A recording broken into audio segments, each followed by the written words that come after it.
will you dance with me?" The question, soft yet clear, hung in the vast, empty ballroom. James froze, his hands gripping the mop handle. The charity gala had ended hours ago, leaving behind only shadows and the faint, sad melody from a forgotten speaker. He had been mopping his way across the grand dance floor, his bucket his only partner, when the girl had appeared. She'd wheeled herself silently across the marble, stopping right beside him. James's heart hammered against his ribs. Rule number 1. Never, ever interact with the families. "Hello, miss," he managed, looking down. She looked at his mop, then at the empty dance floor, and then back at him. Her eyes held a deep, heartbreaking loneliness that James knew all too well. When he hesitated, stammering about the rules, she simply said, "I don't need someone perfect. I need someone who isn't afraid to look foolish." That single sentence shattered his resolve. It tore down the walls he'd built around his heart. In her eyes, he saw his own daughter, Lily. He heard an echo of his late wife, who always told him that real joy is found in the moments you just let go. He looked at the mop, the symbol of his invisible life. Then he looked at this lonely little girl, who wasn't asking for a prince, just a person. And in that moment, he made a choice. Taking a deep breath that felt like both a terrifying risk and a profound relief, James leaned the mop against a table. He wiped his calloused hands on his stained pants and knelt to be on her level. "Okay," he whispered, "just one song." He gently took her small hands. He'd never danced with someone in a wheelchair before, so he simply began to sway, guiding her chair in slow, careful circles as the music swelled around them. At first, James was stiff, his mind screaming about the 100 rules he was breaking. But then, Maya laughed. It was a pure, joyful sound that echoed in the empty room, and it was contagious. A genuine smile spread across James's face, chasing away the grief that had been his constant companion for so long. He started to move more freely, spinning her chair gently, then dipping it back with a touch of flair.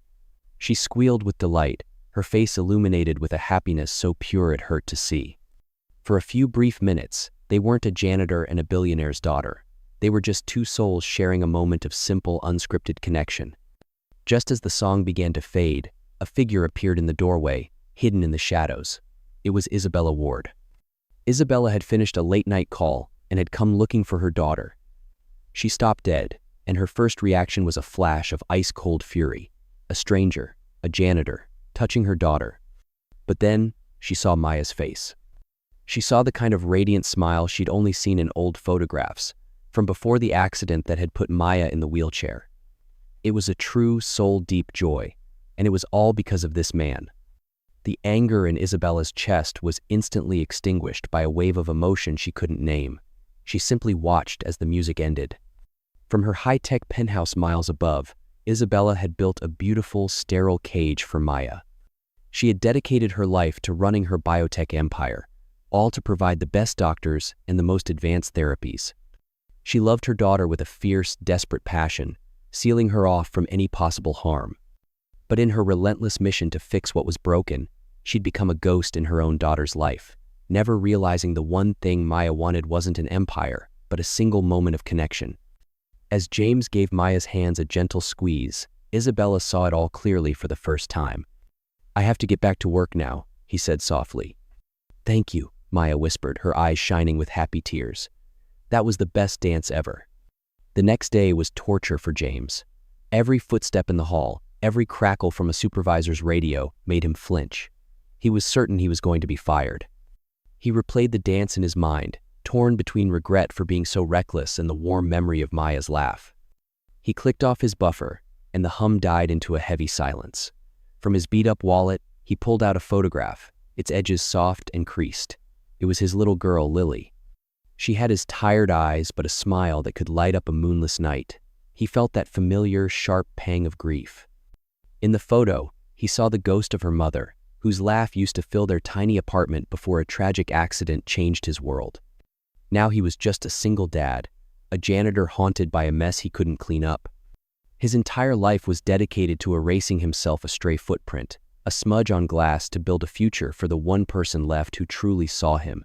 He carefully tucked the photo back into his pocket. It was a silent promise.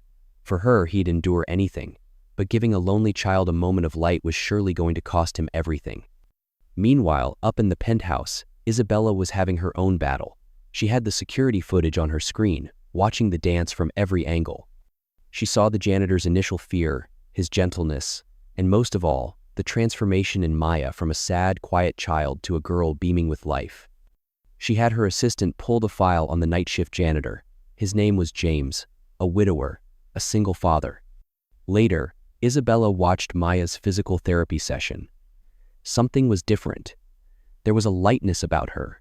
She was humming the song from the dance. When the therapist asked her to try a difficult new movement she always refused, Maya looked at her mom and said, "I want to try." The therapist was shocked. That evening's report used the word breakthrough. That dance had done more than months of expensive therapy. It had sparked Maya's will to fight. Isabella looked from the report to the footage of the janitor, and she finally understood. She'd been trying to buy a cure for her daughter's body, when what her soul truly needed was a simple act of human kindness.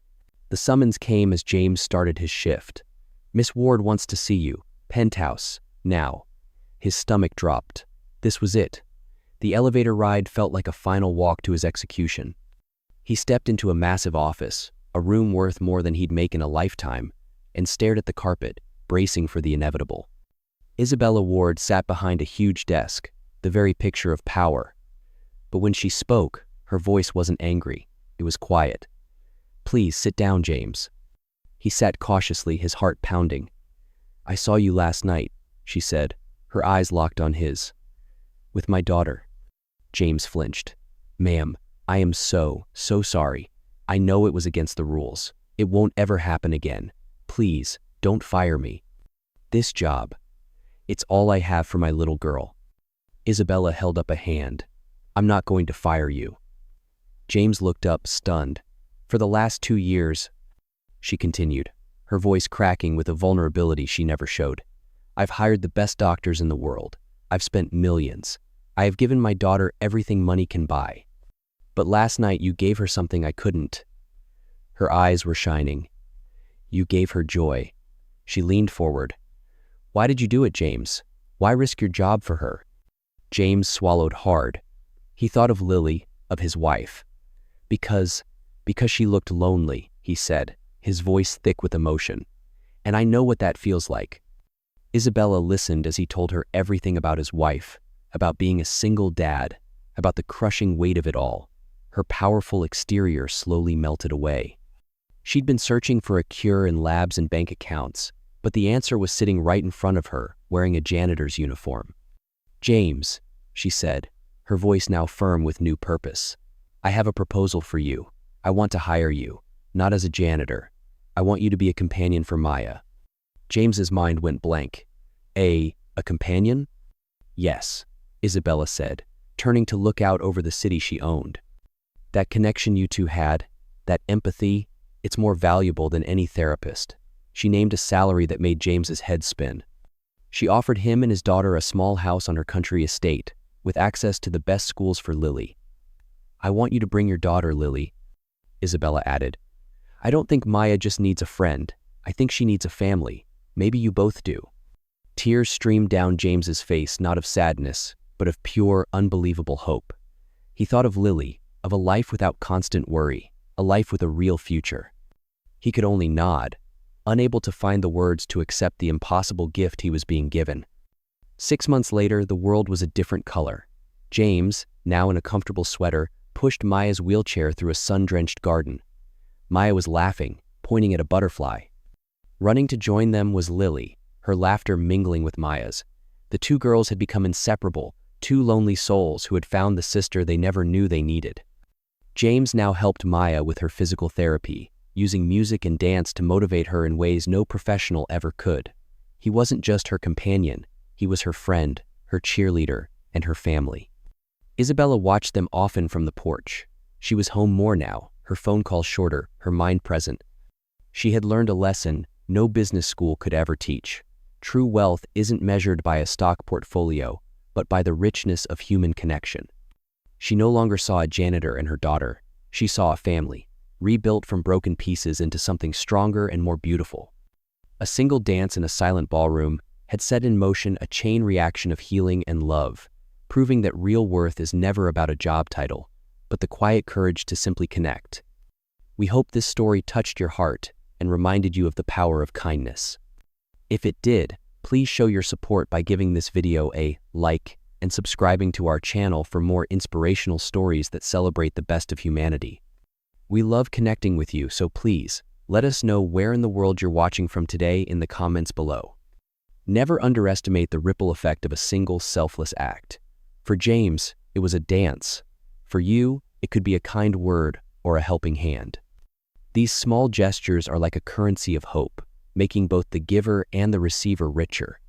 In a world that often feels divided, remember the janitor and the billionaire's daughter, and carry with you the lesson that the biggest changes often start with the quietest acts of love. Thank you for watching.